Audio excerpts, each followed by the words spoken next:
Meu nome é Leonardo Moreira Silva, sou aluno de iniciação científica no Laboratório Morfopatologia da Universidade Federal de Ouro Preto e apresentarei o trabalho intitulado Análise da expressão CX43 e fenótipo celular no tecido muscular cardíaco em camundongos infectados com a cepa VL10 do Trypanosoma cruzi, através da via oral.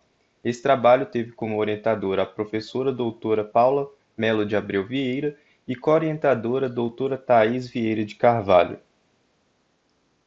A via oral apresenta atualmente a principal forma de transmissão do Trypanosoma cruzi no Brasil, especialmente na região amazônica.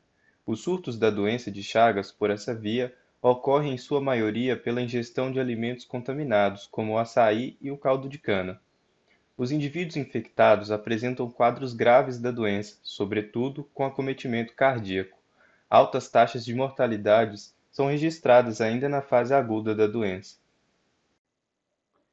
O objetivo geral do trabalho foi avaliar a lesão de cardiomiócitos e a resposta imune cardíaca em camundongos infectados com formas metacíclicas de cultura da cepa VL10 do Trypanosoma cruzi, através da via oral. Os objetivos específicos do trabalho foram avaliar a curva de parasitemia e taxa de sobrevida, quantificar a expressão de conexina 43, avaliar a presença de células CD4 e CD8 no tecido muscular cardíaco. Esses dois objetivos não foram cumpridos devido à pandemia e à impossibilidade de utilizar o microscópio confocal.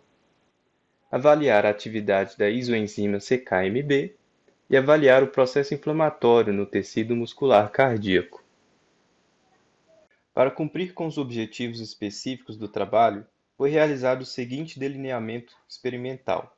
Camundongos suíços foram divididos em 3 grupos, um grupo controle, não infectado, e 2 grupos infectados com formas tripomastigotas metacíclicas da cepa VL10 do Trypanosoma cruzi, sendo um infectado por via oral e o outro infectado por via intraperitoneal. Desses grupos infectados, foi realizada a parasitemia de acordo com a metodologia de Brenner, onde foi colhido 5 microlitros de sangue da veia caudal dos camundongos e observados no microscópio a partir do quinto dia após a infecção, até a negativação destes, e observou a taxa de sobrevida durante todo o experimento. Foi realizada a eutanásia no 14º, 21º e 28º dia após a infecção. Coletou-se o sangue periférico para obtenção do soro e deste realizar a análise bioquímica da atividade da enzima CKMB e avaliar a lesão de cardiomiócitos. O coração foi coletado, preservado e processado para a confecção de lâminas, que foram submetidas ao protocolo de coloração de hematoxilina e eosina para avaliação por meio de microscopia convencional o processo inflamatório.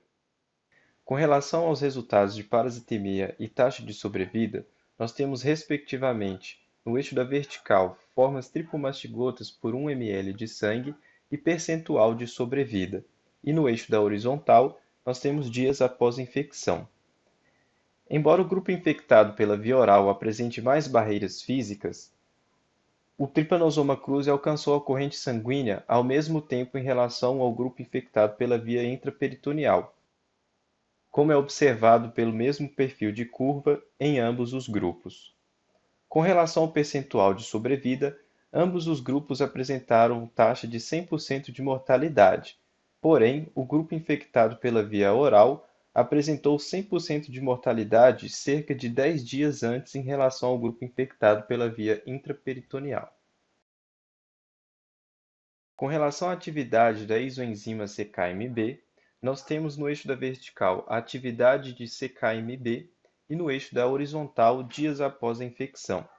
Podemos observar que o grupo infectado pela via oral apresentou maior atividade da enzima CKMB no 14º dia e no 21º dia após a infecção, enquanto o grupo infectado pela via intraperitoneal apresentou este aumento apenas no 21º dia após a infecção. Com relação aos resultados do processo inflamatório, nós temos no gráfico no eixo da vertical o número de células por campo microscópio e no eixo da horizontal dias após a infecção.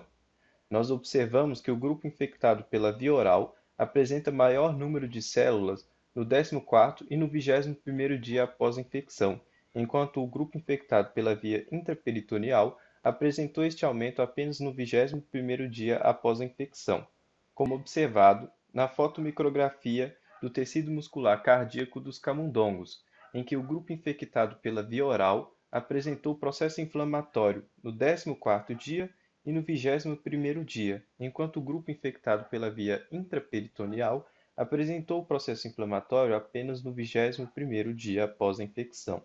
Os resultados obtidos nesse trabalho permitiram concluir que a infecção realizada pela via oral causou lesões cardíacas mais precoces em relação à via intraperitoneal. Gostaria de agradecer aos laboratórios Morfopatologia e Laboratório de Imunopatologia, à Universidade Federal de Ouro Preto, ao CBIOL, ao NUPEB e às agências de fomento CNPq e FAPEMIG. Obrigado.